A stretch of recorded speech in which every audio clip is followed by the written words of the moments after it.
আসসালামু আলাইকুম। আমি আজকে আপনাদের দেখাবো কিভাবে আপনার পেজ চেক দিয়ে রাখবেন।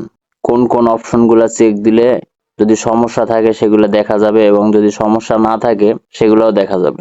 যদি আপনি শিখতে চান তাহলে এই ভিডিওটা সম্পূর্ণ দেখবেন এবং যদি ভিডিওটা ভালো লাগে তাহলে একটা শেয়ার করে দিবেন। ধন্যবাদ। তো চলেন দেখা যাক কোন কোন অপশনগুলো চেক দিলে বুঝতে পারবেন যে আপনার পেজে কোনো সমস্যা আছে কিনা। প্রথমে এই যে দেখেন আপনার এখানে ছবি দেখা যাচ্ছে, এই ছবিতে একটা ক্লিক করবেন। আমি ক্লিক করে দিচ্ছি। এরপরে আপনাকে আপনার প্রোফাইলে নিয়ে যাবে। তারপরে আপনি এখানে ক্লিক করবেন। এই যে থ্রি ডট আছে, থ্রি ডটে ক্লিক করবেন। থ্রি ডটে ক্লিক করার পরে এই যে উপরে প্রোফাইল স্ট্যান্ডার্ড দেখা যাচ্ছে, এই প্রোফাইল স্ট্যান্ডার্ডে একটা ক্লিক করে দিবেন। প্রোফাইল স্ট্যান্ডার্ডে ক্লিক করার পরে এই যে আপনার এখানে দেখা যাচ্ছে রিকমেন্ডেশন, মনিটাইজেশন, এই দুইটা অপশন চেক দিতে হবে। প্রথমে আমি রিকমেন্ডেশনে যাচ্ছি।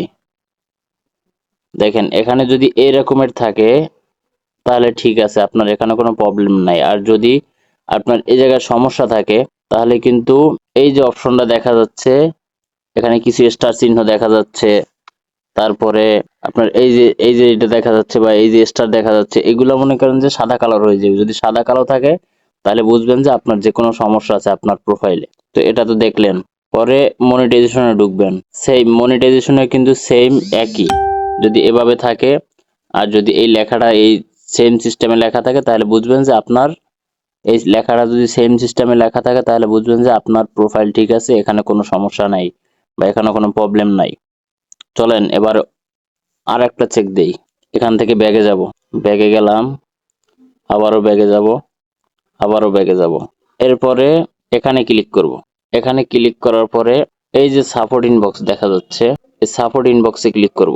দ্বিতীয় অপশনটাতে ঢুকবো। দ্বিতীয় অপশনটাতে ঢোকার পরে এই যে অ্যালার্টস, এই অ্যালার্টসে কিন্তু কোনো সমস্যা নেই। এই যে দেখা যান অ্যালার্টসে কিন্তু কোনো সমস্যা নাই। তারপরে এই যে আদার্স, এই আদার্সে ঢুকবো। এই যে অ্যালার্ট, অ্যালার্টে কিন্তু কোনো সমস্যা নাই। আমার এখানে কিন্তু কোনো সমস্যা দেখা যাচ্ছে না। এখানে নো অ্যালার্ট ফাউন্ড লেখা আছে, তার মানে এখানে কোনো সমস্যা নাই। তো আমরা দ্বিতীয় অপশনটাতে ঢুকবো, এই যে আদার্স।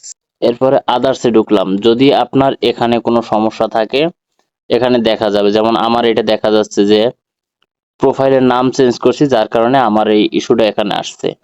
যদি আমি এখানে একটা অ্যাপ্লাই করি এইটা ঢুইকা তাহলে আমার এটা চলে যাবে। আর যদি আপনার কোনো কপিরাইট দিয়ে থাকে এই জায়গায় বা কোনো সমস্যা থাকে আপনার ভিডিওতে, সেই ক্ষেত্রে কিন্তু এই জায়গায় দেখা যাবে সব আপনার ভিডিওগুলো। তো আশা করি বুঝতে পারছেন।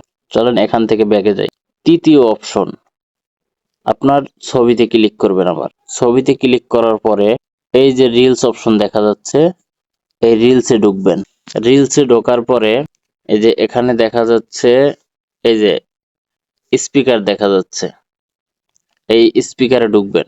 যদি আপনার যদি ভিডিওতে কোনো সমস্যা থাকে সেগুলো কিন্তু এখানে আসবে, আর এখানে আসলে কিন্তু আপনার ডিলিট করে দিতে হবে। নেটে একটু প্রবলেম করতেছে যার জন্য ঘুরতেছে, যাই হোক চলে আসছে। যদি আপনার ভিডিওতে কোনো প্রবলেম থাকে তাও কিন্তু এখানেও শো করবে। অতএব যদি এখানে শো করে ওই ভিডিওটা আপনি এখান থেকে ডিলিট করে দিবেন, তাহলে আপনার প্রোফাইল থেকে ডিলিট হয়ে যাবে আর কোনো সমস্যা থাকবে না। তো যদি আপনি এটা দ্রুত এই কাজটা করেন তাহলে কিন্তু আপনি কনফার্ম মনিটাইজেশন পাবেন। আশা করি বুঝতে পারছেন। যদি আমার ভিডিওটা ভালো লেগে থাকে তাহলে একটা ফলো দিয়ে ভিডিওটা শেয়ার করে দিবেন। ধন্যবাদ।